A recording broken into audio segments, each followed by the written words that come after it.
अतो अन्य हेत्वाभासः। इससे अतिरिक्त जो 5 रूप बताए गए हैं उनमें से किसी एक से भी हीन है तो उन सबको हम क्या कहेंगे? हेत्वाभासः।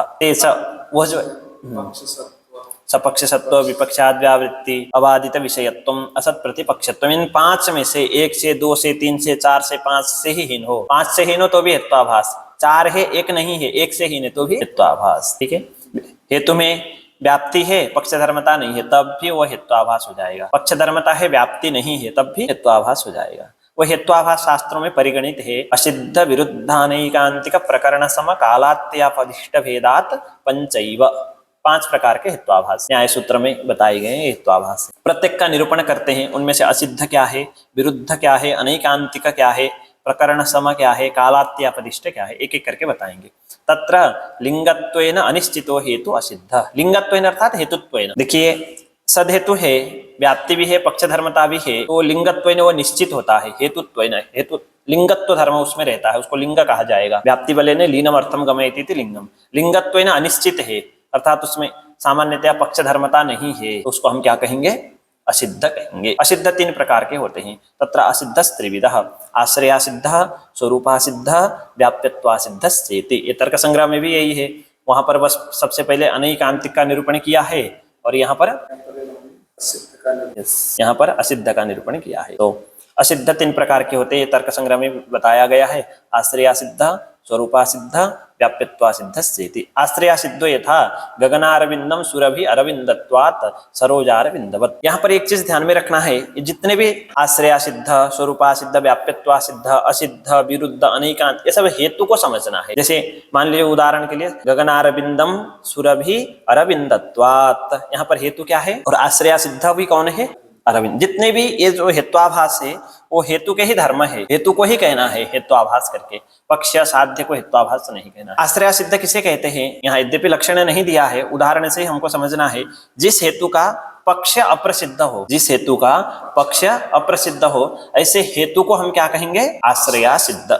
जैसे उदाहरण के लिए गगनारविंदम, गगनारविंद मतलब गगनीयत्व विशिष्ट अरविंद, गगन से बना हुआ जो अरविंद है, अरविंद मतलब कमल पुष्प, वो सुरभि है क्योंकि उसमें अरविंदत्व है। यत्र यत्र अरविंदत्वम तत्र तत्र सुरभित्वम, ऐसा इस प्रकार की व्याप्ति है क्योंकि सरोज अरविंद में हमने देखा है, सरोज में होने वाला जो अरविंद है, कमल है, उसमें यत्र यत्र अरविंदत्वम तत्र तत्र सुरभित्वम। इसी व्याप्ति के बल से हम गगनारविंद में सुरभित्व सिद्ध कर सकते हैं। क्यों नहीं कर सकते? क्योंकि गगनारविंद नाम का कोई पदार्थ ही नहीं होता है। इसका जो आश्रय है वो असिद्ध।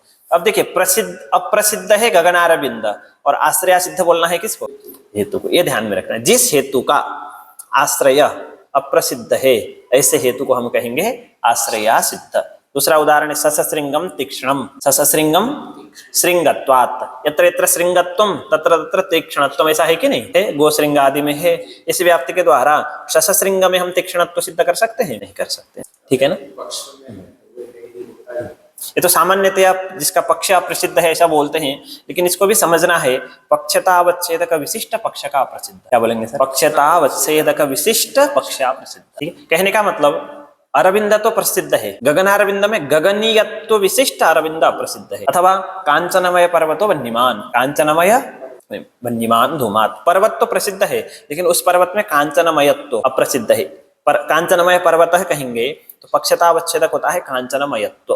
कांचनमयत्व विशिष्ट जो पर्वत है वो अप्रसिद्ध है, इसलिए पक्षतावच्छेदक विशिष्ट पक्ष जहां पर अप्रसिद्ध होता है जिस हेतु का, ऐसे हेतु को हम कहेंगे आश्रया सिद्ध। आश्रया सिद्धो यथा गगनारविंदम सुरभि अरविंदत्वात् सरोजारविंदवत्। अत्र गगनारविंदम आश्रयः, आश्रय इत्युक्ते पक्षः, स च नास्ति एव, वो है ये नहीं।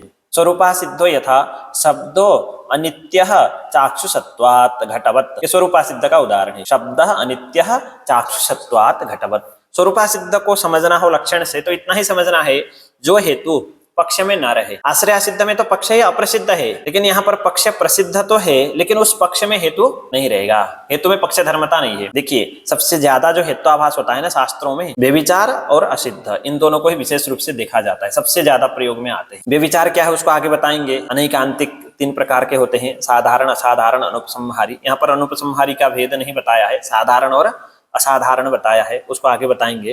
और दूसरा होता है असिद्ध। असिद्ध से ज्यादातर स्वरूपासिद्ध को ही समझते हैं। तो स्वरूपासिद्ध को विशेष ध्यान में रखना होगा कि हेतु का पक्ष में न रहना। हेतु पक्ष में नहीं है तो हेतु को हम क्या कहेंगे? स्वरूपासिद्ध। यहाँ पर स्वरूपासिद्ध है तो हम शब्दार्थ देखने जाएंगे स्वरूप से असिद्ध, तो कभी अर्थ नहीं लगेगा। पारिभाषिक समझना है, जो हेतु पक्ष में नहीं है तो उस हेतु को हम कहेंगे स्वरूपासिद्ध। और स्वरूपासिद्ध है कि नहीं उसके लिए हम शब्द देखेंगे, शब्दार्थ की ओर जाएंगे, तो फिर नहीं होगा। हमको यहाँ से लक्षण समझना है, हेतु पक्ष में है कि नहीं इतना ही देखना है। हेतु पक्ष में है तो हेतु में हेतु स्वरूपासिद्ध नहीं है। तो दो चीजें, या तो हेतु में पक्ष धर्मता रहेगी या तो हेतु क्या होगा? स्वरूपासिद्ध होगा। सदहेतु होने के लिए हेतु में क्या चाहिए? व्याप्ति और पक्ष धर्मता। मान लीजिए पक्ष धर्मता नहीं है हेतु में, तो अपने आप समझ लीजिए क्या है? स्वरूपासिद्ध। हेतु स्वरूपासिद्ध हो जाए। ये दोनों में एकदम विपरीत विलोम है, पक्ष धर्मता और स्वरूपासिद्ध। या तो हेतु में पक्ष धर्मता रहेगी या तो हेतु क्या हो जाएगा? स्वरूपासिद्ध हो जाएगा। जिसे उदाहरण से देखिए, स्वरूपासिद्धो यथा शब्दो नित्यः चाक्षुषत्वात्। शब्द अनित्यः चाक्षुषत्वात्। पक्ष क्या है? हेतु क्या है? सत्व। चाक्षुषत्व के शब्द अनित्य है, ठीक है, मान लीजिए शब्द में अनित्यत्व सिद्ध करना है, लेकिन चाक्षुषत्व हेतु के द्वारा शब्द में हम अनित्यत्व सिद्ध।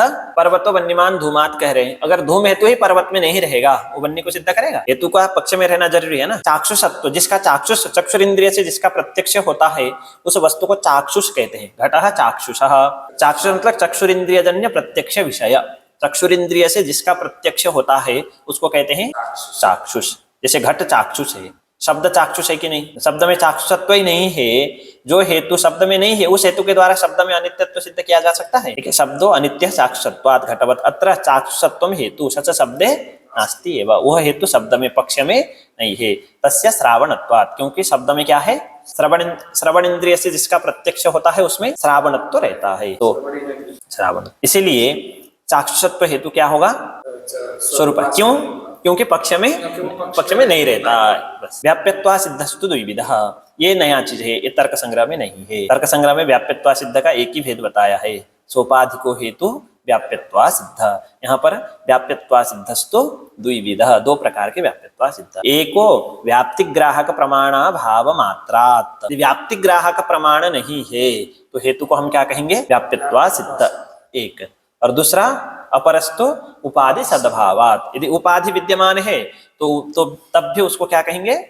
व्याप्यत्वा सिद्ध। व्याप्यत्वा सिद्ध होने के लिए दो चीज चाहिए, व्याप्तिग्राहक प्रमाण का अभाव होना अथवा उपाधि का सद्भाव। सोपाधि को हेतु व्याप्यत्वा सिद्ध तर्क संग्रह में बताया, उसी को यहाँ पर उपाधि सद्भावात् कह दिया। दूसरा वाला। अब पहला वाला क्या है? व्याप्ति ग्राहक। ठीक है, व्याप्ति ज्ञान जनक। व्याप्ति ग्राहक मतलब व्याप्ति ज्ञान जनक कोई प्रमाण है तो वहां पर हेतु व्याप्यत्वा सिद्ध नहीं होगा। व्याप्ति ग्राहक कोई प्रमाण नहीं है तो हेतु को हम क्या कह देंगे? व्याप्यत्वा सिद्ध। जैसे उदाहरण के लिए यथा प्रथमो यथा, तत्र प्रथमो यथा शब्दः क्षणिकः सत्वात्।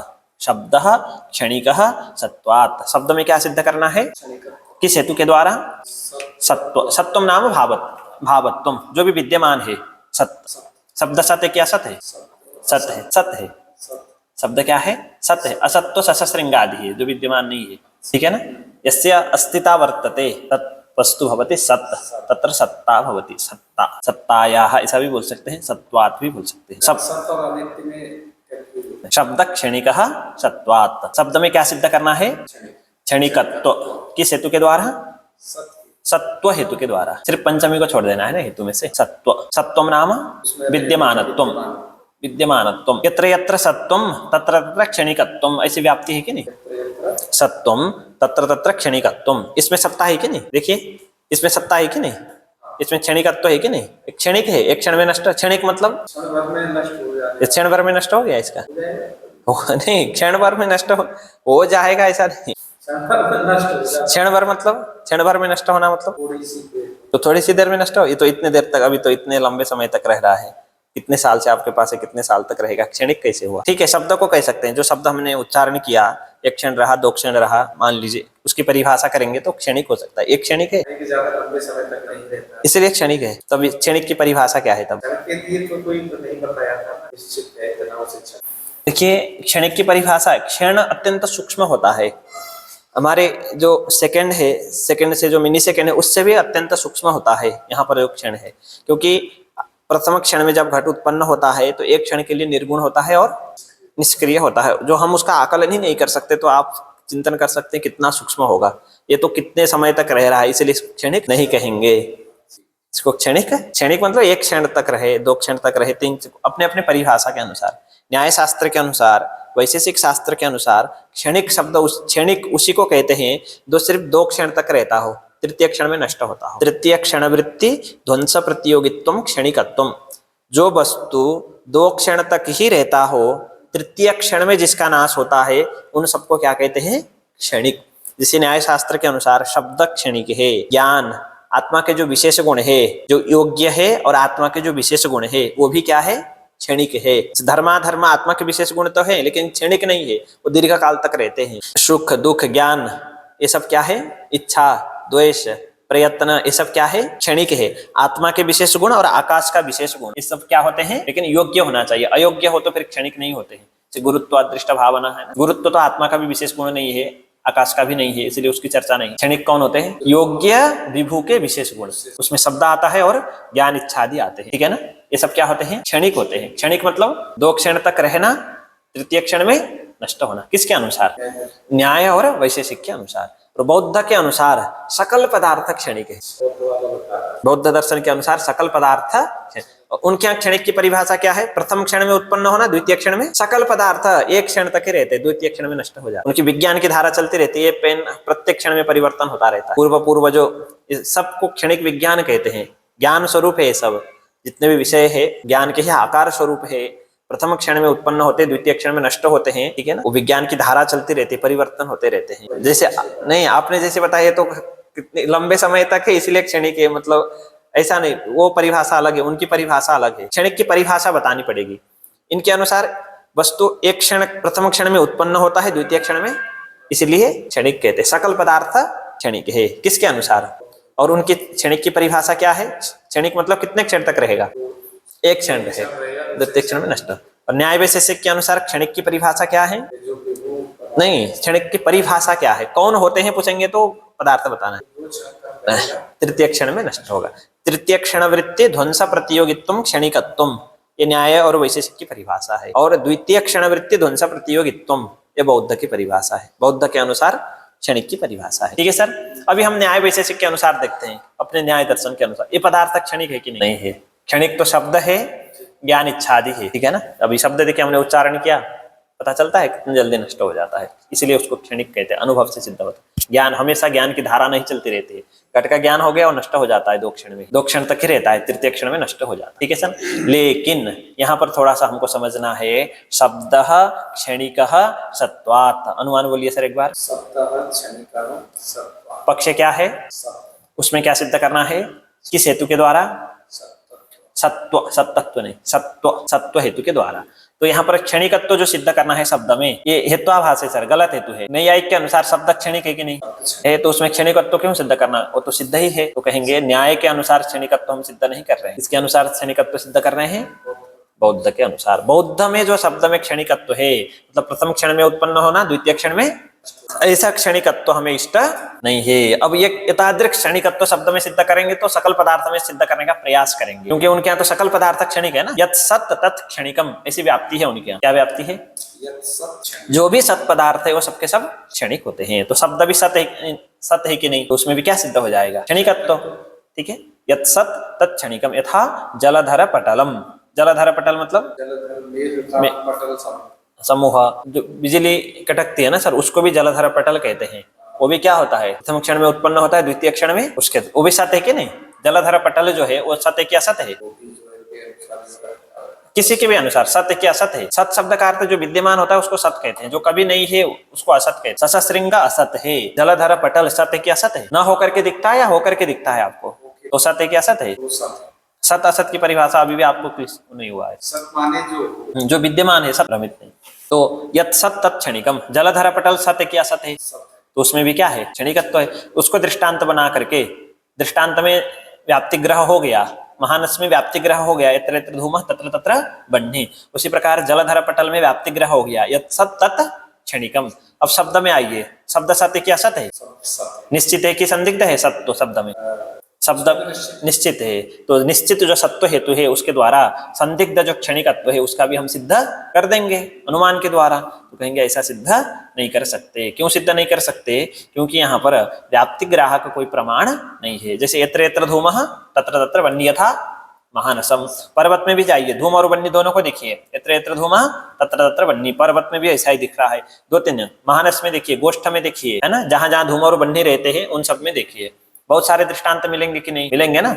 उसी प्रकार यत् सत, जैसे घट में आया, घट सत है क्या? सत है, उसमें क्षणिकत्व है? नहीं है। तो जितने भी सत है वो सब क्षणिक हुए। व्याप्ति का ग्राहक कोई प्रमाण मिलेगा? नहीं मिलेगा। इसलिए व्याप्ति ग्राहक मतलब यत्र यत्र धूमा तत्र तत्र वह्नि, ऐसा ज्ञान करने के लिए हमें बहुत सारे प्रमाण मिले कि नहीं? प्रत्यक्ष प्रमाण से ही व्याप्ति गृहित होती है महानस आदि में। उसी प्रकार जो भी सत्य है वो सबके सब क्षणिक है। इस प्रकार की व्याप्ति के ज्ञान के लिए व्याप्ति ग्राहक कोई प्रमाण सत विद्यमान प्रमाण उपलब्ध नहीं है। तो व्याप्ति ग्राहक प्रमाण के अभाव होने से व्याप्ति ग्राहक प्रमाणाभाव मात्रात् अत्र किम भवति? क्षणिक शब्द क्षणिक सत्वात्, सत्वम हेतु व्याप्यत्वा सिद्ध, सत्व हेतु व्याप्यत्वा सिद्ध है। क्यों? व्याप्ति ग्राहक प्रमाणाभावात्, व्याप्ति ग्राहक प्रमाण के न होने अभाव से। क्योंकि यत्र यत्र सत्वम तत्र तत्र क्षणिकत्वम, घटपट आदि में हमने देखा सत्व तो है लेकिन क्षणिकत्व, तो इस प्रकार व्याप्ति ग्राहक कोई प्रमाण नहीं है। ठीक है ना? सच सत्व क्षणिकत्व व्याप्ति ग्राहकम प्रमाण, न च सत्व क्षणिकत्व, सच नहीं, न च सत्व क्षणिकत्वयोः व्याप्ति ग्राहकम प्रमाणम अस्ति। सत्व और क्षणिकत्व के व्याप्ति ग्राहक कोई प्रमाण, इसीलिए यहाँ पर सत्व हेतु क्या हो गया? इसलिए सत्व हेतु शब्द में क्या सिद्ध नहीं कर सकता? क्षणिकत्व सिद्ध नहीं कर सकता। तो शब्द क्षणिक है कि नहीं? क्षणिक है कि नहीं? आपने तो अभी अभी इस सत्व हेतु के द्वारा शब्द में क्षणिकत्व सिद्ध नहीं कर सकते कहा। अब बताइए शब्द क्षणिक है कि नहीं? शब्द में क्षणिकत्व सिद्ध करना हमें इष्ट है क्या अनिष्ट है? इष्ट नहीं है क्योंकि वो तो क्षणिक ही है। हम नहीं, हमारे लिए शब्द क्षणिक है कहना इष्ट है क्या अनिष्ट है? पर्वत में वन्य है, तो पर्वत में किसी भी हेतु के द्वारा धूम के द्वारा वन्य की सिद्धि करेंगे तो हमें कोई आपत्ति है? शब्द क्षणिक है कि नहीं हमारे मत के अनुसार? तो उसमें तो हेतु के द्वारा शब्द में क्षणिकत्व सिद्ध करने पर हमें कोई आपत्ति होनी चाहिए। लेकिन इन्होंने तो कहा ये हेतु व्याप्यत्व सिद्ध है, ऐसा सिद्ध कर ही नहीं सकते सिद्धांत ने। कैसे? प्रश्न समझ में आया? देखिए सर, यहाँ एक चीज ध्यान में रखना है, शब्द में क्षणिकत्व हमारे लिए इष्ट है, लेकिन जिस प्रकार का क्षणिकत्व यहाँ पर सिद्ध करना चाह रहे हैं वो हमें इष्ट नहीं है। हमारे मत में जो क्षणिकत्व है वो सत्व हेतु के द्वारा नहीं, जो भी सत्य है वो क्षणिक है, ऐसी व्याप्ति हमारे यहाँ नहीं है। और द्वितीय क्षण वृत्ति ध्वंस प्रतियोगित्व रूप जो क्षणिकत्व है यहाँ जो सिद्ध करने चाह रहे हैं, प्रथम क्षण में उत्पन्न द्वितीय क्षण में नष्ट, इस प्रकार का जो क्षणिकत्व है वो सिद्ध करना चाह रहे हैं, उसका हम यहाँ पर निषेध कर रहे हैं। न कि न्याय वैशेषिक में अभिमत जो क्षणिकत्व है तृतीय क्षण वृत्ति ध्वंस प्रतियोगित्व, वो तो शब्द में हमें इष्ट है। अन्य प्रकार के अनुमान से योग्य विभु विशेष गुणानाम सोत्तरवर्ती विशेष गुणनास्यत्व नियमात इत्यादि नियम से अनुमान से शब्द में क्षणिकत्व सिद्ध होता है। प्रकार अन्य कथा सा, वो हमारी कथा ही हमारा जो मार्ग है, हमारा जो सिद्धांत है वो अलग है। योग्य विभु विशेष गुणानाम स्वोत्तरवर्ती विशेष गुणनास्यत्व नियम, ऐसा नियम है। इसलिए शब्द में हम क्षणिकत्व मानते हैं, वो तृतीय क्षणवृत्ति ध्वंस प्रतियोगित्व रूप क्षणिकत्व है, द्वितीय क्षणवृत्ति ध्वंस प्रतियोगित्व रूप क्षणिकत्व। और यहाँ पर जो शब्द में क्षणिकत्व सिद्ध करने जा रहे हैं वो कैसा है? क्षणवृत्ति ध्वंस प्रतियोगित्व। ऐसा जो क्षणिकत्व है शब्द में सत्व हेतु के द्वारा सिद्ध नहीं कर सकते, क्योंकि व्याप्ति ग्राहक कोई प्रमाण यहाँ पर नहीं है। इसलिए हेतु को क्या कहेंगे? व्याप्यत्वा सिद्ध। तो हेतु हुआ या हेत्वाभास हुआ, तो अपने साध्य को सिद्ध करने में समर्थ नहीं होता। ठीक है ना? सोपाधिकतया सत्वस्य व्याप्यत्वा सिद्ध उच्यमानायाम क्षणिकत्वम अन्य प्रयुक्तम इति अभ्युपगतम स्यात्। देखिए, हेतु को व्याप्यत्वा सिद्ध होने के लिए दो चीज बताया। कौन कौन? हेतु व्याप्यत्वा सिद्ध तभी होगा या तो सोपाधिक हो, उपाधि सद्भावात, या तो ये तो हो गया उपाधि सद्भावात का ये सोपाधिक। दूसरा व्याप्ति ग्राहक प्रमाणा भाव मात्रात। हेतु को व्याप्यत्वा सिद्ध कब कब कहेंगे? या तो लिखा तो अभी उसी के विषय में तो इतना चर्चा किया हमने अभी तक। व्याप्ति ग्राहक प्रमाणा भाव मात्रात, इसका उदाहरण क्या है? परीक्षा में यही पूछेगा, व्याप्ति ग्राहक प्रमाणा भाव मात्रात, इसका उदाहरण प्रमाणा भाव मात्रात, इसका उदाहरण क्या है? सत्वात। यहाँ पर सत्व हेतु क्या है? यहाँ पर सत्व हेतु क्या है? व्याप्यत्वा सिद्ध। क्यों व्याप्यत्वा सिद्ध है? क्यों व्याप्यत्वा सिद्ध है सत्व हेतु? क्यों व्याप्ति ग्राहक प्रमाण का अभाव है? वो नहीं है। किस प्रकार की व्याप्ति का? यत्र यत्र, यहाँ क्या जो बोलना होगा ना यहीं पर, तो यत्र यत्र सत्वम तत्र तत्र क्षणिक। इस प्रकार की व्याप्ति ग्राहक प्रमाण क्यों नहीं है? क्यों नहीं है प्रमाण? यहाँ पर जो हेतु है या उसमें व्यापकत्व से, वो तो ऐसा होने से व्याप्ति ग्राहक प्रमाण न होने से पहले ही जाकर के व्याप्यत्व सिद्ध है नहीं बोलना है। व्याप्ति ग्राहक प्रमाण क्यों नहीं है? व्याप्ति ग्राहक प्रमाण का अभाव होने से व्याप्यत्व सिद्ध है, तो अंतिम निष्कर्ष वाक्य है। पहले व्याप्यत्व सिद्ध होने से ऐसा है तो पहले नहीं बोल सकते। तो फिर शुरू से सर, हाँ, व्याप्ति ग्राहक प्रमाण का अभाव क्यों है? व्याप्ति ग्राहक प्रमाण का अभाव, व्याप्ति ग्राहक प्रमाण क्यों नहीं है? जैसे देखिए, यत्र यत्र धूमः तत्र तत्र वह्निः, ऐसी व्याप्ति सिद्धि है। इस व्याप्ति की सिद्धि है कि नहीं? सिद्ध है ना। कैसे? किस प्रमाण से? प्रत्यक्ष प्रमाण से। आप महानस में देखिए, चत्वर में देखिए, अयुगलक में देखिए, पता चल जाएगा भूयो दर्शन से, है ना। व्यभिचारा भाव विशिष्ट सहचार दर्शन से, व्यभिचारा भाव ग्रह विशिष्ट सहचार दर्शन से, प्रत्यक्ष प्रमाण से ही धूम और वह्नि की व्याप्ति गृहीत है। उसी प्रकार यत्र यत्र सत्वम तत्र तत्र क्षणिकत्वम, ऐसी व्याप्ति गृहीत अथवा इस प्रकार की व्याप्ति के ज्ञान के लिए कोई प्रमाण नहीं है, क्योंकि व्यभिचार दृष्टि है घटपट आदि में। घट में सत्व है कि नहीं? क्षणिकत्व है कि नहीं? तो यत्र यत्र सत्वम तत्र तत्र क्षणिकत्व मिला। प्रमाण से, प्रत्यक्ष आदि प्रमाण, किसी भी प्रमाण से आप सिद्ध कर सकते हैं जहां जहां सत्व है वहां वहां क्षणिकत्व है, नहीं कर सकते ना। तो इस प्रकार व्याप्ति ग्राहक प्रमाण का क्या हो गया? तो व्याप्ति ग्राहक प्रमाण का अभाव होने से हेतु को क्या कहा जाता है? उसका उदाहरण क्या है? सत्वात। ठीक है, तो व्याप्यत्व सिद्ध होने के लिए दो चीज चाहिए, या तो व्याप्ति ग्राहक प्रमाण का, या तो हाँ उपाधि सद्भाव सोपाधि। अब प्रश्न करता है कोई, आप एक ही चीज मानिए, सोपाधि को हेतु व्याप्यत्व, जैसे तर्क संग्रह में कहा है, इतना ही मानिए। यहाँ पर भी शब्द क्षणिक सत्वात् में सत्व हेतु व्याप्यत्व सिद्ध है तो हम मानते हैं, लेकिन यहाँ पर भी आप कारण किसको बताइए? उपाधि सद्भावात्। क्या बताइए? तो व्याप्यत्व सिद्ध होने के लिए एक ही कारक पर्याप्त है, क्या?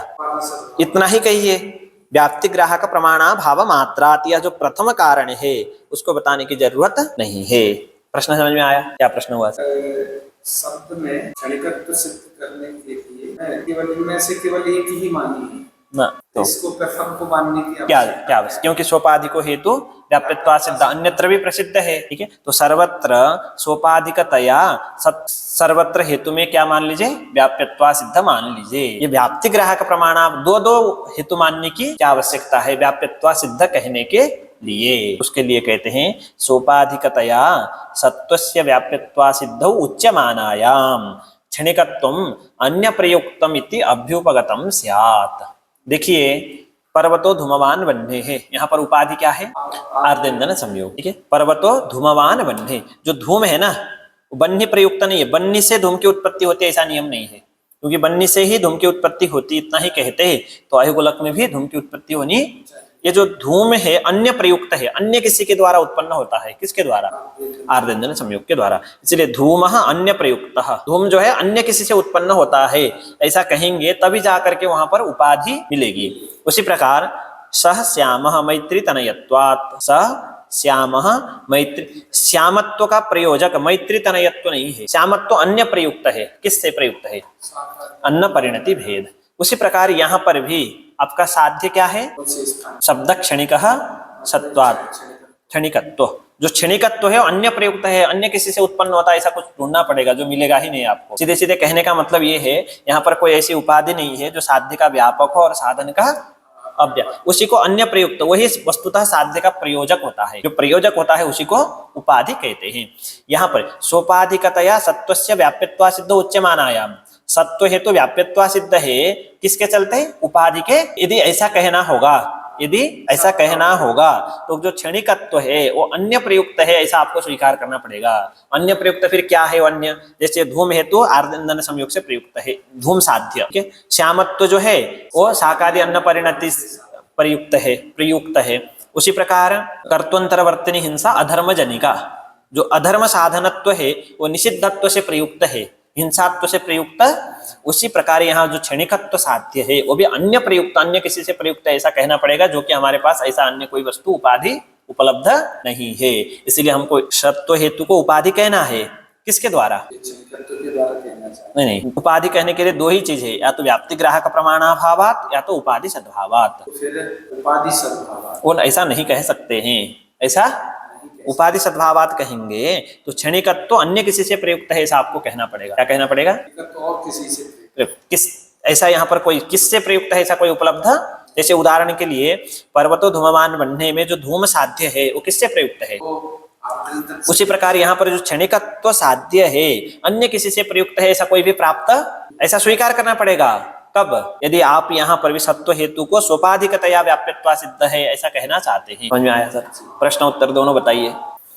सोपाधिकतया सत्वस्य व्याप्यत्वा सिद्धौ उच्यमानायाम क्षणिकत्वम अन्य प्रयुक्तम इति अभ्युपगतम स्यात्। सोपाधिक होने से, उपाधि युक्त होने से सत्व हेतु व्याप्यत्वा सिद्ध है, यदि ऐसा आपको कहना होगा तो क्षणिकत्व अन्य प्रयुक्त है ऐसा आपको कुछ स्वीकार करना पड़ेगा, जो कि यहाँ पर मिलेगा ही नहीं। इसीलिए यहाँ पर आपको क्या कहना पड़ेगा? व्याप्ति ग्राहक प्रमाणाभावात कहना ही पड़ेगा।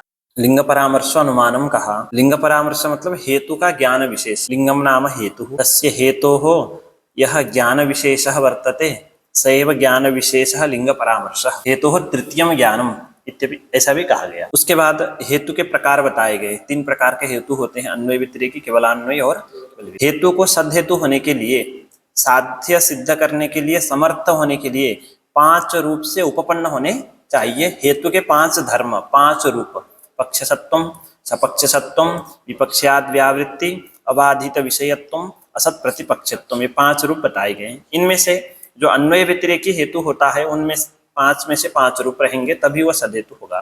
केवलान्वय और केवल व्यतिरेकी में 4 ही धर्म रह सकते हैं, एक धर्म नहीं रहेगा। और केवलान्वयी हेतु होगा तो 4 रूप से ही उपपन्न होगा। केवलान्वयी हेतु में विपक्षाद व्यावृत्ति, यह धर्म नहीं रहेगा क्योंकि वहां पर विपक्ष होता ही नहीं है। और केवल व्यतिरेकी हेतु जो होगा उसमें सपक्ष सत्व नहीं होगा क्योंकि उसमें सपक्ष होता ही नहीं। 5 में से किसी एक से भी हीन होगा तो उसको हेत्वाभास कहेंगे। जिज्ञासा हो सकती है हेत्वाभास का निरूपण क्यों करना, तो उसके लिए अगर दूसरा कोई गलत हेतु का प्रयोग कर रहा है तो यह हेतु सही नहीं है, इसको कहने के लिए भी हमें हेत्वाभास को जानना जरूरी है। उसी प्रकार अपने से हेत्वाभास का प्रयोग न करें, इसके लिए भी हेत्वाभास का ज्ञान जरूरी है। इसीलिए हेत्वाभास का निरूपण यहाँ पर कर रहे थे। असिद्ध विरुद्ध अनैकांतिक प्रकरण सम कालात्य पदिष्ट भेदात तेज पंचैव। हेत्वाभास 5 प्रकार के हैं, उनमें से सबसे पहला है असिद्ध। असिद्ध 3 प्रकार के होते हैं, आश्रया सिद्ध, स्वरूपा सिद्ध और व्याप्यत्वा सिद्ध। इनमें से आश्रया सिद्ध को हमने समझ लिया था, उसका उदाहरण था गगनारविंदम सुरभि अरविंदत्वात्। स्वरूपा सिद्ध को भी हमने पढ़ लिया था, शब्दः अनित्यः चाक्षुषत्वात्। शब्दः अनित्यः चाक्षुषत्वात्। अगर हेतु पक्ष में नहीं है तो वहां पर हेतु को स्वरूपा सिद्ध कहा जाता है।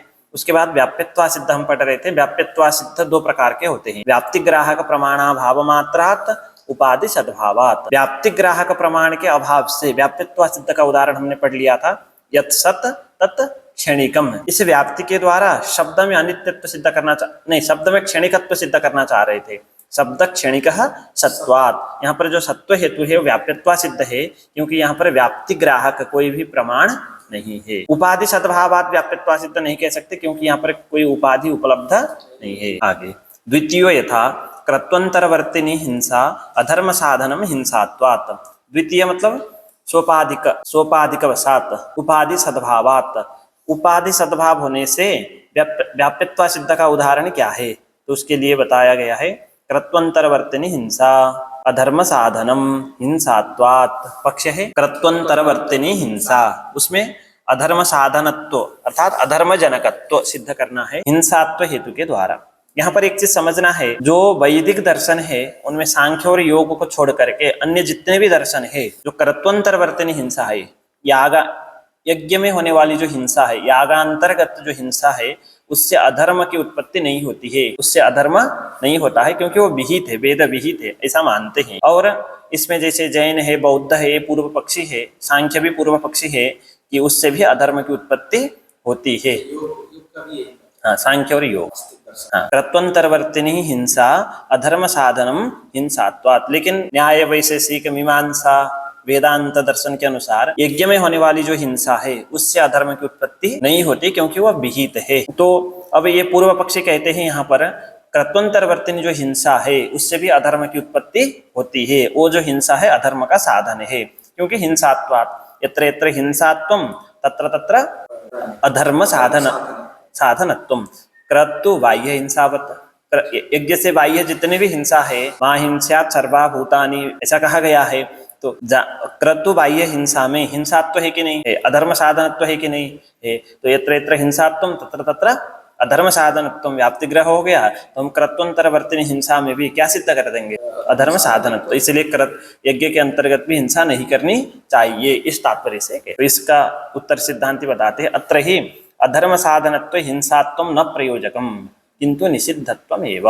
वस्तुतः जो अधर्म का साधन है, अधर्म साधनत्व का प्रयोजक हिंसात्व नहीं है। हिंसा मात्र होने से अधर्म होगा ऐसा नहीं है। अधर्म का जो साधन है वो हिंसा नहीं है, अथवा अधर्म साधनत्व का जो प्रयोजक है वो हिंसा नहीं है, ठीक है ना। वस्तुतः अधर्म किससे होता है, हिंसा करने से अधर्म होता है ऐसा नियम नहीं है। अधर्म किससे होता है, हिंसा नहीं करनी चाहिए वो अलग बात है, लेकिन हिंसा करने से अधर्म होता है ऐसा नियम नहीं है। कहीं हिंसा से अधर्म हो भी सकता है, नहीं भी हो सकता है, लेकिन ऐसा नियम नहीं है कि हिंसा करने से अधर्म होगा ही। नियम क्या है, अधर्म का, अधर्म के लिए प्रयोजक कौन है, अधर्म होने के लिए क्या होना चाहिए, निषिद्धत्व। निषिद्धत्व, निषिद्ध कर्म करेंगे तो अधर्म होगा ही होगा, हिंसा करेंगे तो अधर्म होगा ही होगा ऐसा नहीं। इसलिए अधर्म साधनत्व का प्रयोजक क्या है, निषिद्धत्व है।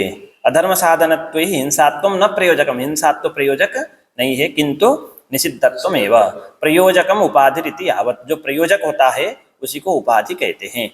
तथा ही ये याद करना है उपाधि का लक्षण, साध्य व्यापकत्व सति साधना व्यापकः उपाधि इति उपाधि लक्षणम। जो भी उपाधि होती है उसको साध्य का व्यापक होना चाहिए और साधन का अव्यापक होना चाहिए। यहाँ पर साध्य क्या है, अधर्म साधनत्वम, और साधन क्या है, साधन मतलब हेतु, हिंसात्वम, ठीक है। अब जो उपाधि है, यहाँ पर उपाधि क्या है, क्रत्वंतरवर्तिनी हिंसा अधर्म साधनम हिंसात्वात्। इस अनुमान में उपाधि क्या है बताइए, निषिद्धत्वम। उपाधि क्या है, निषिद्धत्वम, लिखा ही है तब भी मैं लिख दे रहा हूँ, निषिद्धत्व उपाधि है। ये जो उपाधि है निषिद्धत्व, उसको क्या होना चाहिए, साध्य का व्यापक होना चाहिए, साधन का अव्यापक। जिसका व्यापक बनाना है, जिसको हमें व्यापक बनाना है उसको बाद में बोलेंगे, है ना सर। साध्य का व्यापक बनाना है किसको, उपाधि को। उपाधि का ही लक्षण है ना, साध्य व्यापकत्व से साधना व्यापकत्व। साध्य का व्यापक किसको बनाना है, यहाँ पर उपाधि क्या है, निषिद्धत्व। तो निषिद्धत्व को व्यापक बनाना है किसका, निषिद्धत्व स्वयं उपाधि, अधर्म साधन। ऐसा है कि नहीं, यत्र यत्र अधर्म साधनत्वम तत्र तत्र निषिद्धत्वम, ऐसा है कि नहीं। जो भी अधर्म के जनक होते हैं उन सबका निषेध किया गया है कि नहीं वेद में है। तो यत्र यत्र अधर्म साधनत्वम तत्र तत्र निषिद्धत्वम, यह वाक्य सही है कि गलत है, सही है तो कौन व्यापक हुआ, इसमें जो निषिद्धत्व है ये जो है व्यापक, किसका, अधर्म साधन। तो साध्य व्यापकत्व किसमें आया, साध्य व्यापकत्व इसमें निषिद्धत्व में आया। साधन क्या है, साधन है जो है हिंसात्वम, उसका व्यापक है कि नहीं विचार करते हैं। यत्र यत्र हिंसात्वम तत्र तत्र निषिद्धत्वम, ऐसा है कि नहीं, नहीं है। जो वेद विहित हिंसा है जिसको हम क्रत्वंतरवर्तिनी हिंसा कहते हैं, ये क्रतु मतलब याग, यागांतरवर्तिनी जो हिंसा है उसमें हिंसात्व है लेकिन निषिद्धत्व नहीं है। इसलिए साधन का, हिंसात्व का निषिद्धत्व व्यापक हुआ कि नहीं, इसका व्यापक व्यापक नहीं हुआ तो क्या हुआ, अव्यापक हुआ। तो साध्य का व्यापक भी हो गया और साधन का, जो साध्य का व्यापक होते हुए साधन का अव्यापक होता है उसको कहते हैं उपाधि। देखिए यहाँ पर एक चीज ध्यान में रखना है, जितने भी सदहेतु होते हैं ना, सदहेतु, वहां पर जो साध्य का व्यापक होता है वो साधन का भी व्यापक होगा, क्योंकि साध्य और साधन में साधन व्याप्य होता है और साध्य व्यापक होता है। हमेशा सदहेतु में साध्य व्यापक होता है और हेतु व्याप्य होता है।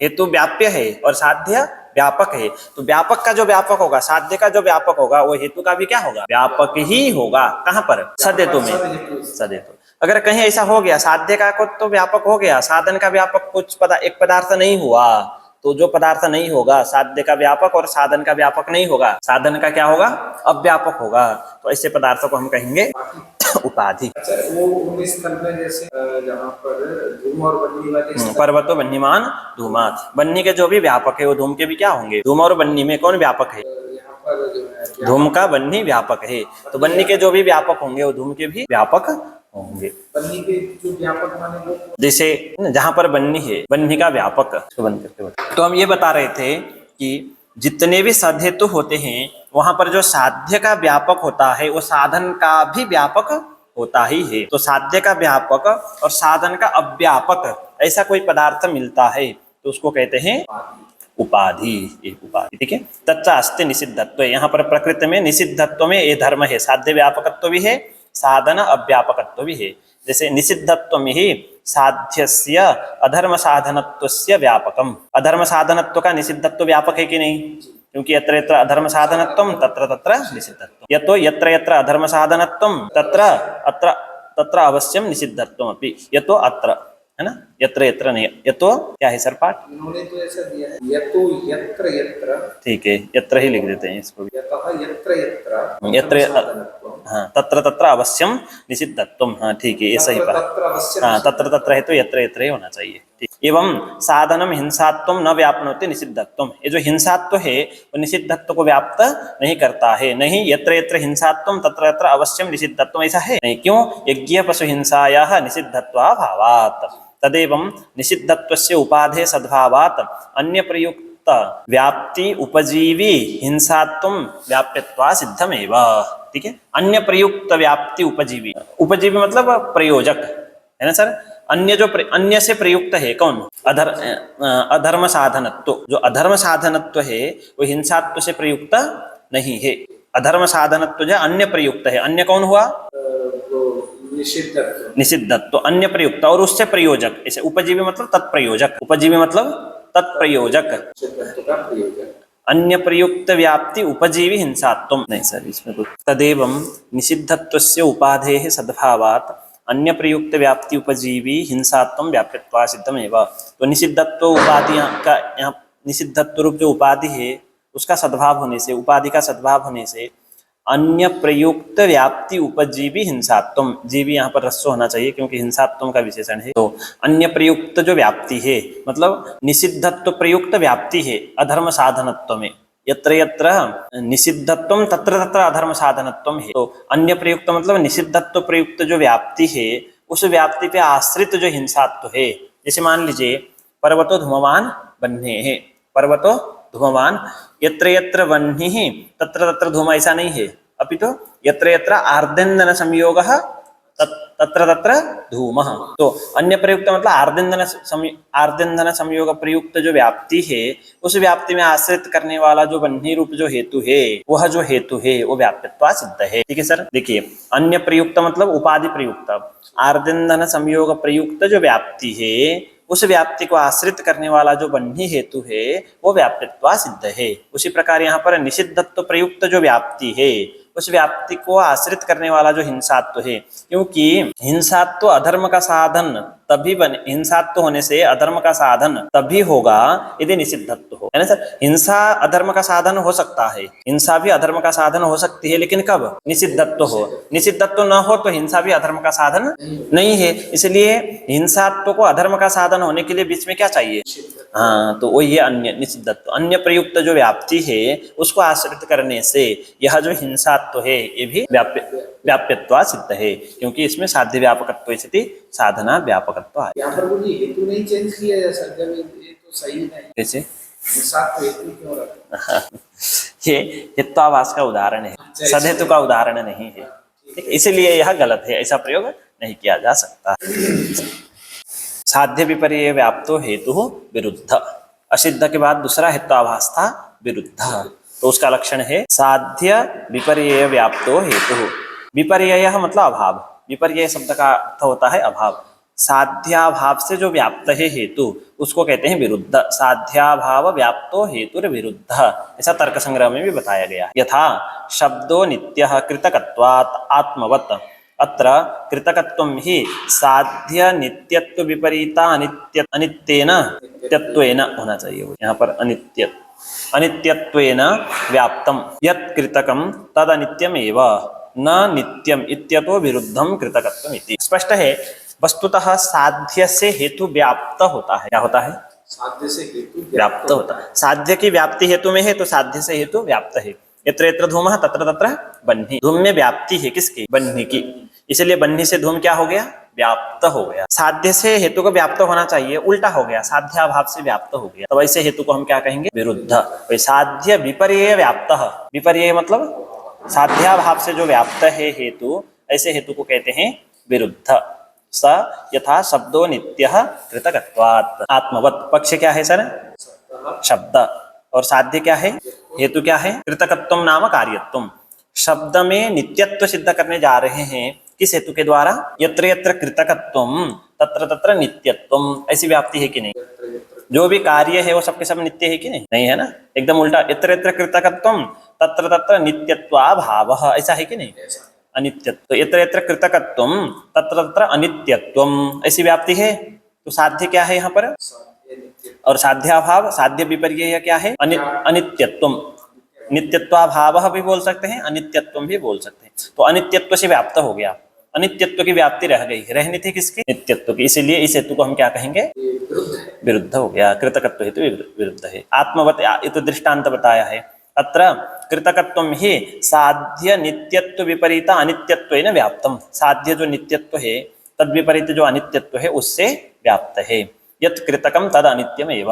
जितने भी कृतक कार्य होते हैं वो सबके सब अनित्य ही होते हैं। न नित्यम इत्यतो विरुद्धम कृतकत्वम इति। सभ्य विचारो अनैकांतिकः। तर्क संग्रह में सबसे पहला हेत्वाभास बताया है सभ्य विचारः। यहाँ पर तीसरा असिद्ध विरुद्ध अनैकांतिकः। तो सभ्य विचार कहिए, अनैकांतिकः कहिए, एक ही बात है। सभ्य विचारो अनैकांतिकः सच द्विविधः। तर्क संग्रह में इसके 3 भेद बताए गए हैं, यहाँ पर 2 भेद बताए गए हैं। तो ये थोड़ा सा जो परीक्षार्थी होंगे उनको ध्यान में रखना पड़ेगा। साधारण असाधारण स्थिति, वहां पर साधारण असाधारण अनुपसंहारी भेदात्, ऐसे तर्क संग्रह में बताया है। यहाँ पर 2 प्रकार के हैं, साधारण और असाधारण। तत्र पक्ष सपक्ष विपक्ष वृत्ति साधारण अनैकांतिकः। ये साधारण अनैकांतिक का लक्षण। सभ्य विचार कहिए, अनैकांतिक की एक ही बात है। साधारण सभ्य विचार कहिए अथवा साधारण अनैकांतिक, असाधारण सभ्य विचार कहिए अथवा असाधारण अनैकांतिक। तीसरा हेत्वाभास क्या है? असिद्ध विरुद्ध के बाद अनैकांतिक, इसी का दूसरा नाम है। ये 2 प्रकार के होते हैं, साधारण और तो साधारण अनैकांतिकः, असाधारण अनैकांतिकः। तो सबसे पहले साधारण अनैकांतिक अथवा साधारण सभ्य विचार को बताते हैं। उसका लक्षण है पक्ष सपक्ष विपक्ष वृत्ति। जो हेतु पक्ष में भी विद्यमान हो, सपक्ष में भी विद्यमान हो और ऐसे हेतु को हम क्या कहेंगे? यथा शब्दः नित्यः प्रमेयत्वात्। पक्ष क्या है?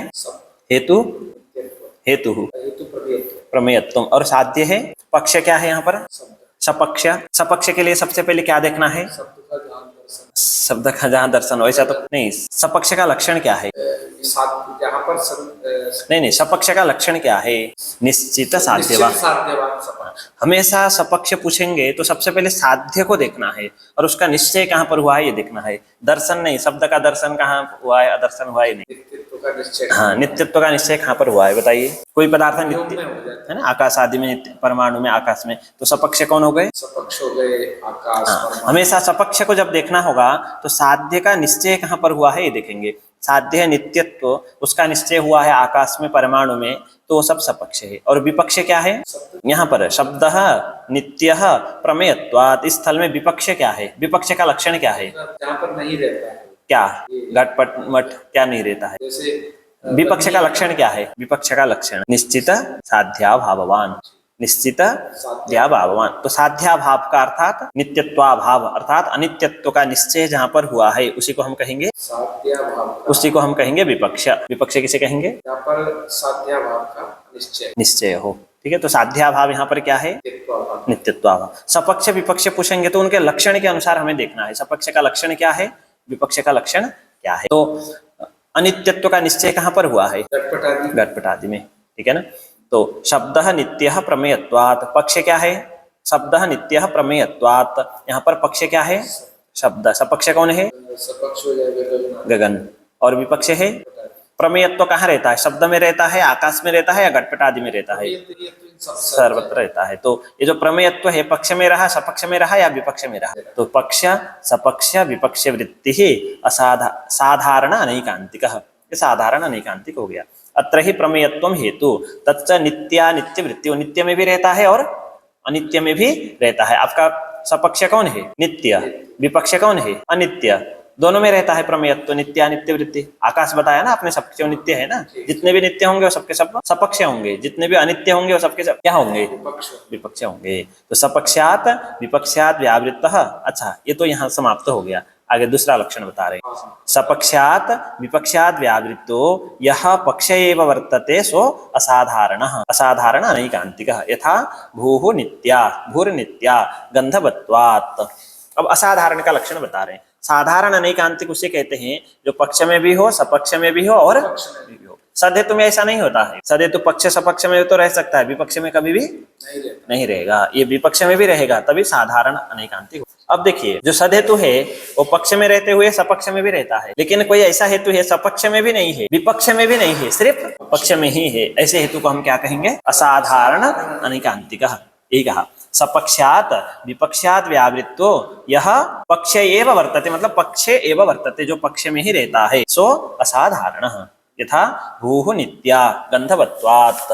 पक्ष क्या है? भूः। भू में क्या सिद्ध करना है? पृथ्वी में नित्यत्व। किस हेतु के द्वारा?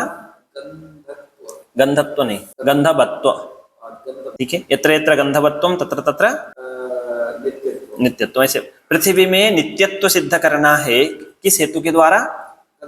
गंधवत्व हेतु के द्वारा।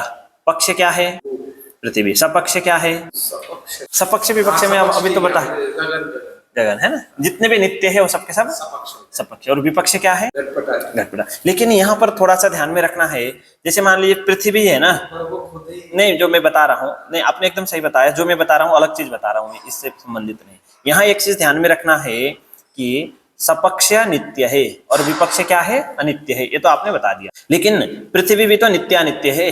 पृथ्वी का परमाणु क्या है? नित्य है। कार्य रूप जो पृथ्वी है वो अनित्य है। उन सबको नहीं लेना है। यहाँ पर जो सपक्ष है वो पृथ्वी से अतिरिक्त, पृथ्वी के जो परमाणु है उनसे अतिरिक्त जो भी नित्य है उन सबको समझना है सपक्ष।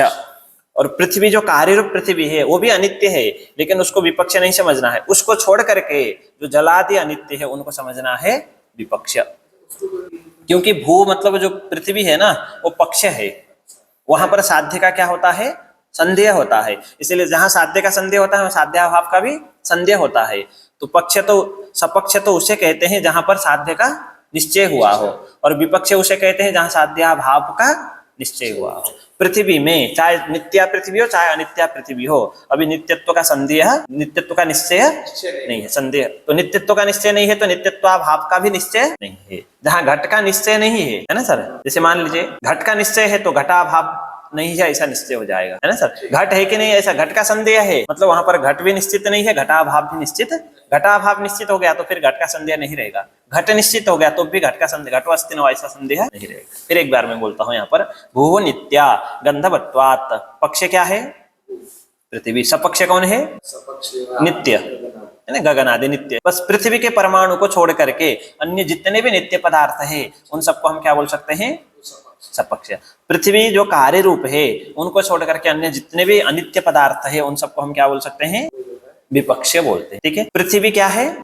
पक्ष है। आपका जो गंधवत्व हेतु है गगन आदि में नित्य में रहता है। पृथ्वी को छोड़ करके जितने भी नित्य पदार्थ है उनमें गंधवत्व हेतु रहता है। अन्य जितने भी नित्य पदार्थ है, जल के परमाणु, आकाश, आप तो हाँ बोल रहे हैं, मैं जो बोल रहा हूँ ना, गंधवत्व जो हेतु है पृथ्वी को छोड़ करके अन्य जो नित्य पदार्थ है वहां कहीं पर भी रहता है? नहीं रहता है। और जो गंधवत्व हेतु है पृथ्वी को छोड़ करके अन्य जितने भी अनित्य पदार्थ है उनमें रहता है? नहीं रहता है। तो सपक्ष में भी नहीं है, विपक्ष में भी, और पृथ्वी में है कि नहीं? पक्ष मात्र वृत्ति हो गया, इसलिए इसको कहेंगे असाधारण अनैकांतिक। अब यहाँ पर भ्रम क्या होता है, जब शुरुआत में लोग पढ़ते हैं उनमें क्या भ्रम होता है?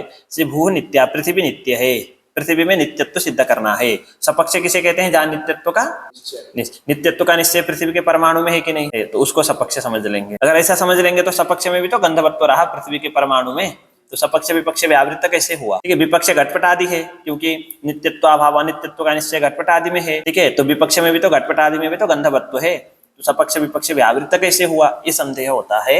यहाँ पर ये समझना है जो पृथ्वी है वो हमारी पक्ष है, इसीलिए उसको हम सपक्ष भी नहीं बोल सकते, विपक्ष भी नहीं बोल सकते। उसके अलावा जल आदि जो नित्यानित्य सकल पदार्थ है वहां पर कहीं पर भी गंधवत्व नहीं रहता है। इसलिए सपक्ष विपक्ष जो है पृथ्वी को छोड़ करके अन्य जो नित्य पदार्थ होंगे उनको ही सपक्ष समझना है। पृथ्वी को छोड़ करके अन्य जितने भी अनित्य पदार्थ है उनको ही विपक्ष समझना है। यहाँ पर ये तो दोनों प्रकार की ही पक्ष है। हाँ, चाहे हाँ परमाणु रूपा हो। तो ये जो तीसरा हेत्वाभास है अनैकांतिकः, उसका दूसरा नाम है सभ्य विचार। दो प्रकार के होते हैं, साधारण और असाधारण। अगर हेतु पक्ष में भी है, सपक्ष में भी है, विपक्ष में भी है, सब जगह रहेगा तो उसको क्या कहेंगे? साधारण। कहीं एक ही जगह रहेगा तो उसको क्या कहेंगे? असाधारण। एक जनरल होता है ना, जनरल मतलब कोई भी जा सकता है। साधारण है मतलब कहीं पर भी रहेगा। असाधारण है मतलब एक ही जगह रहेगा, पक्ष में ही रहेगा, सपक्ष विपक्ष में नहीं है तो उसको कहेंगे असाधारण। पक्ष में भी है, सपक्ष में भी है, विपक्ष में भी है, तब उसको हम कहेंगे साधारण। तो हमने अभी तक 3 हेत्वाभास को पढ़ लिया। असिद्ध, विरुद्ध, अनैकांतिकः। अनैकांतिकः सत्प्रतिपक्ष तो आगे पढ़ना। प्रकरण समस्तु स एव यस्य हेतोः साध्य विपरीत साधकम हेत्वंतरम विद्यते सह सत्प्रतिपक्ष। ठीक है, ये जो प्रकरण समय है इसी का दूसरा नाम है सत्प्रतिपक्ष। आगे बताएंगे। इसका लक्षण यहाँ से है, यस्य हेतोः, ये याद करना है। सत्प्रतिपक्ष का लक्षण इतना है, यस्य हेतोः साध्य विपरीत साधकम हेत्वंतरम विद्यते सह प्रकरण समः। स हेतुः प्रकरण समः अथवा सह सत्प्रतिपक्षः। तर्क संग्रह में भी ऐसे ही लिखा है, यस्य साध्याभाव साधकम हेत्वंतरम विद्यते सह सत्प्रतिपक्ष। हमेशा सत्प्रतिपक्ष स्थल में पक्ष एक ही होगा। एक ही पक्ष में दो अलग अलग हेतु, एक साध्य को सिद्ध करने के लिए आएगा, दूसरा उसी साध्याभाव को सिद्ध कर। दो हेतु में परस्पर में एक हेतु का साध्य दूसरे हेतु का क्या होगा? साध्याभाव बन जाए। यहाँ पर जैसे उदाहरण है यथा शब्दो अनित्यः नित्य धर्म रहितत्वात्। फिर आगे शब्दः नित्यः अनित्य धर्म रहितत्वात्। एक ने कहा कि शब्द नित्य है क्योंकि उसमें अनित्य धर्म रहितत्व है। एक ने कहा शब्द अनित्य है क्योंकि उसमें नित्य धर्म रहितत्व। जैसे सामान्यतः अभी इन शब्द को छोड़ देते हैं। एक व्यक्ति, नया व्यक्ति, उसको नहीं पता शब्द नित्य है अथवा अनित्य। एक ने आकर के उसको बोला शब्द नित्य है, उसी क्षण में दूसरे ने आकर के बोला शब्द, तो जो सुनने वाला व्यक्ति है दोनों अपना अपना हेतु देंगे। जो सुनने वाला व्यक्ति है उसको क्या निश्चय होगा? शब्द नित्य है या निश्चय होगा या अनित्य है निश्चय होगा? उसको साध्य की अनुमति नहीं होगी। एक ने कहा पर्वत में बन्नी है, देखा नहीं, पंचावय वाक्य का प्रयोग करना चाहता है, पर्वतो वन्यमान धूमात। दूसरे ने कहा पर्वतः वन्य भाववान जल। श्रोता को क्या ज्ञान होगा? पर्वत में बन्नी है या बन्नी का? दोनों नहीं होगा। इसीलिए जो हेतु है धूम हेतु अथवा वन्य हेतु, जब विपरीत साध्य साधक हेतु विद्यमान रहता है तब उन दोनों हेतु को परस्पर में क्या कहते हैं? सत्प्रतिपक्ष। जैसे यहाँ पर शब्द अनित्यः नित्य धर्म रहितत्वात्, एक ने अनुमान किया, पक्ष क्या है और साध्य क्या है? शब्द में अनित्यत्व सिद्ध करना चाहता है। किस हेतु के द्वारा? नित्यस्य धर्म, नित्य धर्म, नित्य में रहने वाला धर्म। जैसे नित्य का कुछ धर्म होता है जिसके रहने से उसको नित्य कहते हैं, ठीक है ना। ध्वंस भिन्नत्वैषति ध्वंस अप्रतियोगित्वम्। नित्य का जो धर्म है जिसके रहने से उसको नित्य कहते हैं। जैसे आकाश में नित्य धर्म है या नित्य धर्म रहितत्व है? आकाश नित्य है क्या नित्य है? जो नित्य होगा उसमें नित्य का धर्म रहेगा। ध्वंस भिन्नत्वैषति ध्वंस अप्रतियोगित्वा। ध्वंस नित्य धर्मत्व है किसमें? आकाश में। और घटपट आदि में नित्य धर्म रहितत्व। नित्य का जो धर्म है, नित्य का धर्म मतलब ध्वंस भिन्नत्वैषति ध्वंस अप्रतियोगित्वम्, मतलब उत्पन्न भी न होना और विनाश भी न होना। अगर ऐसा है तो उस पदार्थ में क्या रहेगा? नित्य धर्मत्व रहेगा। अगर ऐसा नहीं है तो उसमें क्या रहेगा? नित्य धर्म रहितत्व रहेगा। शब्द में हम अनित्यत्व सिद्ध करने जा रहे हैं, किस हेतु के द्वारा? अनित्य धर्म रहितत्व। अनित्यत्व सिद्ध करना जा रहे हैं, किस हेतु के द्वारा? शब्द में अनित्यत्व सिद्ध करने जा रहे हैं, किस हेतु के द्वारा? देखिए बड़ी, शब्द अनित्य, शब्द में अनित्यत्व सिद्ध करेंगे। किस? आपके में वो आगे पीछे नहीं, आगे पीछे अनित्य सिद्ध करेंगे तो आगे पीछे कुछ भी हो, शब्द में अनित्य सिद्ध करना है ऐसा बोलेंगे तो आपको बोलना पड़ेगा रहित। अगर शब्द में नित्यत्व सिद्ध करना है अगर ऐसा बोलेंगे तो फिर अनित्यत्व। देखिए, अनित्य धर्म रहितत्व है तो उसमें नित्यत्व सिद्ध होगा, नित्य धर्म रहितत्व है तो उसमें क्या सिद्ध होगा? अनित्यत्व सिद्ध होगा। ठीक है ना। दोनों यहाँ पर हेतु को समझना है। नित्य का जो धर्म होगा उसको नित्य धर्म कहेंगे, है ना। ध्वंस भिन्नत्वैषति ध्वंस अप्रतियोगित्व। अनित्य का जो धर्म है ध्वंस प्रतियोगित्वम प्रागभाव प्रतियोगित्वम हुआ, ऐसा रहेगा तो उसमें अनित्य धर्मत्व रहेगा, अनित्य धर्म रहितत्व नहीं रहेगा। अनित्य धर्म रहितत्व जिसमें है उसमें क्या रहता है? अनित्य धर्म रहितत्वम यत्र यत्र तत्र तत्र नित्य। हाँ, और नित्य धर्म रहितत्वम यत्र यत्र उसमें अनित्यत्वम रहेगा। एक व्यक्ति ने कहा शब्दः अनित्यः कुतः? शब्दः अनित्य नित्य धर्म रहित। और दूसरे व्यक्ति ने उसी समय में कहा शब्दः नित्यः कुतः? नित्य धर्म रहित। अनित्य धर्म रहित। यहाँ इस अवस्था में दोनों हेतु परस्पर में क्या होते हैं? सत्प्रतिपक्ष होते हैं। देखिए, एक एक हेतु को देखिए। पहला जो हेतु है नित्य धर्म रहितत्वम, उसका साध्य क्या है और उसका अनित्यत्व बोलना है। उसका अभाव साध्याभाव, साध्याभाव माने नित्यत्व। हाँ, उसका साधक विपरीत हेतु विद्यमान है कि नहीं, है ना। अब हाँ, अब नित्य धर्म रहित। अनित्य धर्म रहितत्व। और यस्य हेतु से कहिए अनित्य धर्म रहितत्व को लीजिए। अनित्य धर्म रहितत्व जो हेतु है उसका साध्य कौन है? उसका साध्य है नित्यत्व। नित्यत्व। उसका अभाव, नित्यत्व का अभाव, नित्यत्व का अभाव माने अनित्य। उसका साधक अन्य साधक है हेत्वंतर है कि नहीं हेत्वंतर है? नित्य तो धर्म इस हेतु को क्या कहेंगे? सत्प्रतिपक्ष। एक एक करके लक्षण को घटाएंगे। यस्य हेतु हो, यस्य किसी एक हेतु को ले लीजिए। नित्य धर्म रहितत्व हेतु हो, यस्य हेतु हो इत्युक्ते नित्य धर्म रहितत्व हेतु हो। साध्य विपरीत। नित्य धर्म रहितत्व जो हेतु है उसका साध्य क्या है? अनित्यत्व। और उसका साध्य विपरीत क्या है? साध्य का नित्य। उसका साधक हेत्वंतर। उसका साध्य हेतु। उसका साधक हेत्वंतर हो गया। नित्य धर्म रहितत्व वो विद्यमान है कि नहीं? विद्यमान होने से जो पहला जो हेतु है नित्य धर्म रहितत्व, उसको हम क्या कहेंगे? सत्प्रतिपक्ष। इसी प्रकार दूसरे को भी सत्प्रतिपक्ष कह सकते हैं। ठीक है, तो इसका सामान्य अर्थ यह हुआ कि एक ही पक्ष में दो भिन्न भिन्न हेतु एक साध्य को सिद्ध करने के लिए, एक उसी के अभाव को सिद्ध करने के लिए उपस्थित होते हैं। तो इस अवस्था में दोनों हेतु को परस्पर में हम क्या कहेंगे? सत्प्रतिपक्ष कहेंगे। तो अयमेव ही सत्प्रतिपक्ष इति उच्यते। यह जो प्रकरण समय है इसको ही शास्त्रों में सत्प्रतिपक्ष भी कहते हैं। तो परीक्षाओं में ये भी पूछता है कि ये किसका पर्यायवाची शब्द है? प्रकरण सम कौन से हेत्वाभास को कहते हैं? पंचम हेत्वाभासे बाधित। पक्षे प्रमाणांतर अवधृत साध्याभावो हेतु बाधित विषय कालात्यापदिष्ट इति च उच्यते। ये भी पूछता है कालात्यापदिष्ट किसे कहते हैं? बाधित विषय कहिए, बाधित कहिए, एक ही बात। ठीक है, उदाहरण के लिए सच यथा अग्निरनुष्णः कृतकत्वात् जलवत्, ये अनुमान प्रयोग है। अग्नि अनुष्णः, अग्निरनुष्णः कृतकत्वात्। पक्ष क्या है? अग्नि में क्या सिद्ध करने जा रहे हैं? किस हेतु के द्वारा? कृतकत्व हेतु के द्वारा। ठीक है, अब देखिए पक्ष क्या है? अग्नि। अग्नि में क्या सिद्ध करने जा रहे हैं? अनुष्णत्व। बस अग्नि में उष्णत्व रहता है, अनुष्णत्व रहता है। कैसे पता चलता है? अग्नि में उष्णत्व है, अग्नि उष्ण है, कैसे पता चलता है? स्पर्श, प्रत्यक्ष प्रमाण से। हम जानते हैं प्रत्यक्ष प्रमाण से, स्पर्श करके हमको पता चला है कि अग्नि उष्ण है। 100 व्यक्ति आकर के बताए कि अग्नि शीतल है, तो हम मानेंगे? नहीं मानेंगे ना। वो अनुमान से कई हेतु का प्रयोग करेगा, हम नहीं मानेंगे। क्यों? अन्य प्रमाण से, प्रत्यक्ष प्रमाण से हम पहले ही हम निश्चय कर चुके हैं कि अग्नि क्या है? उष्ण है। तो वहां पर पक्षे प्रमाणांतर अवधृत साध्याभाव हेतु। पक्ष में प्रमाणांतर के द्वारा अवधृत मतलब निश्चित है साध्याभाव जिस हेतु का। यस्य हेतु हो, शुरू में यस्य होना। अच्छा, अथवा ठीक है यस्य हटा दीजिए। हेतु बाधित विषय है ना, उसका अन्वय हेतु बाधित विषय के साथ करेंगे।